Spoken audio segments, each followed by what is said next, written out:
sejarah adalah karya sastra yang menceritakan mengenai fakta-fakta kejadian di masa lalu yang berisi peristiwa yang bernilai sejarah.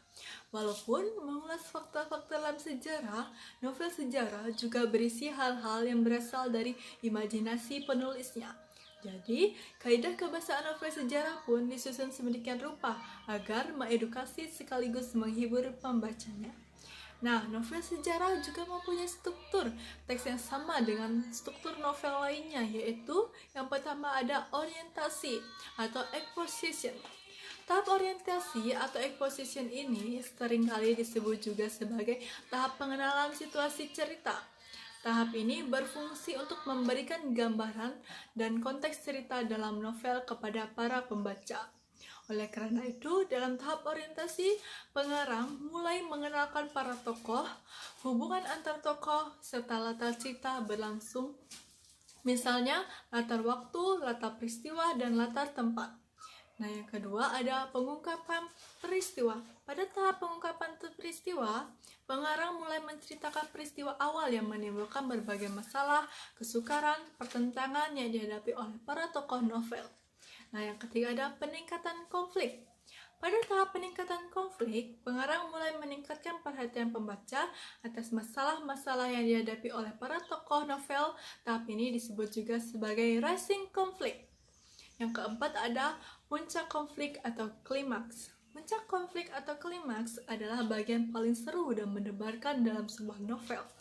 Tahap ini, pengarang akan menceritakan nasib tokohnya, apakah tokoh novelnya berhasil atau gagal menyelesaikan masalah-masalahnya.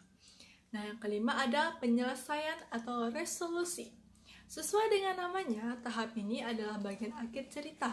Pada tahap ini, pengarang akan menjelaskan sikap atau nasib para tokoh di novelnya setelah peristiwa puncak konflik yang baru saja dilalui oleh para tokoh tersebut.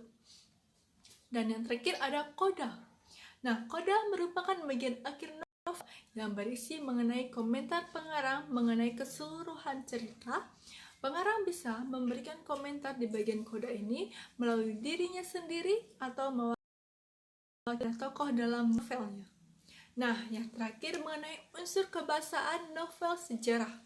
Adapun unsur kebahasaan novel sejarah sendiri ada yang pertama, menggunakan kalimat bermakna lampau. Contoh kalimat bermakna lampau yaitu pelayan telah menyelesaikan pekerjaan memasaknya di dapur.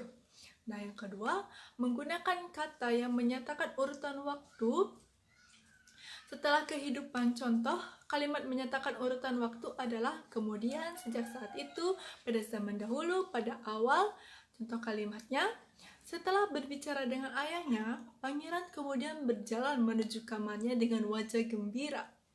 Yang ketiga, menggunakan kata kerja dengan tindakan. Contohnya adalah sang raja bersiap untuk menghukum prajurit yang melanggar peraturan. Dan yang keempat, menggunakan kalimat kata kerja yang secara tidak langsung. Contoh, raja bercerita tentang pangeran yang menangis pada saat ia ingin berpisah dengan ibunya. Yang kelima, menggunakan kata kerja dengan sesuatu yang dipikirkan dan dirasakan. Contohnya, Raja Majapahit sepemikiran dengan Raja Sriwijaya. Dan yang keenam, terdapat banyak dialog. Contohnya, Raja berkata, "Apa yang kamu lakukan?" Dan putri pun menjawab, "Saya sedang memasak." Nah, yang ketujuh, banyak menggunakan kata sifat. Contoh kalimatnya, seperti yang terlihat, Gajah Mada memiliki hati yang mulia. Bahkan seorang prajurit menangis ketika melihat apa yang dilakukan oleh Gajah Mada.